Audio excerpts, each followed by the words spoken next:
హైదరాబాద్లోని ప్రిస్టన్ ఆసుపత్రిలో డ్రగ్స్ కలకలం సృష్టించాయి.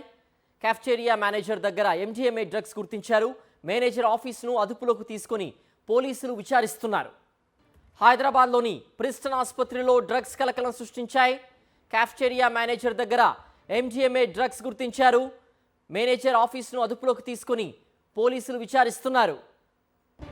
మరింత సమాచారం మా ప్రతినిధి సుస్మిత అందిస్తారు. సుస్మిత, ప్రిస్టన్ ఆసుపత్రిలో డ్రగ్స్ కలకలం సంబంధించిన పూర్తి అప్డేట్స్ ఏంటి?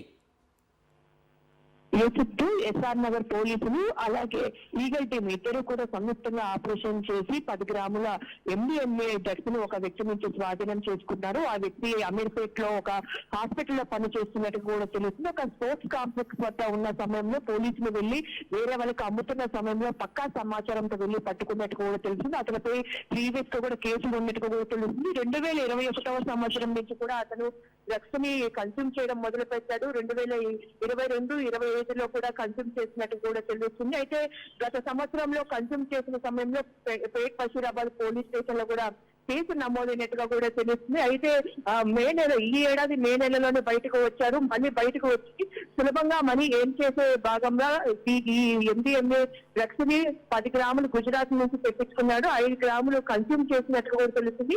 మరో 5 గ్రాములను కూడా వేరే వాళ్ళకి విక్రయించే క్రమంలో భాగంగా పోలీసులు వెళ్లి పట్టుకున్నట్టుగా కూడా సమాచారం. అయితే అతను ప్రస్తుతం పోలీసులు అదుపులో తీసుకున్నారు. అతని పేరు ఆసిఫ్ గా తెలుస్తూ ఉంది. అయితే ఒక కెఫెటేరియాలో మేనేజర్ గా పనిచేస్తున్నారు. సో హాస్పిటల్లో పనిచేస్తున్నారు కాబట్టి చాలా వరకు ఎక్కువగా కస్టమర్స్ వస్తుంటారు, యాక్సెస్ ఉంటుంది కాబట్టి సో అక్కడ కొద్దిమంది కస్టమర్స్ ఏర్పడినట్టుగా కూడా తెలుస్తుంది. సో ఆ కస్టమర్స్ ఎవరికి అమ్ముతున్నారు అనే కోణంలో కూడా పోలీసులు అయితే దర్యాప్తు చేస్తున్నారు. అంతేకాకుండా ఇతను ఎక్కడెక్కడి నుంచి డ్రగ్స్ తీసుకొని వస్తుంటారు, గుజరాత్ నుంచి తెప్పించడంతో అక్కడ తన చిన్నటి స్నేహితుడు ఒక విషయం ఉన్నట్టుగా కూడా తెలుస్తుంది.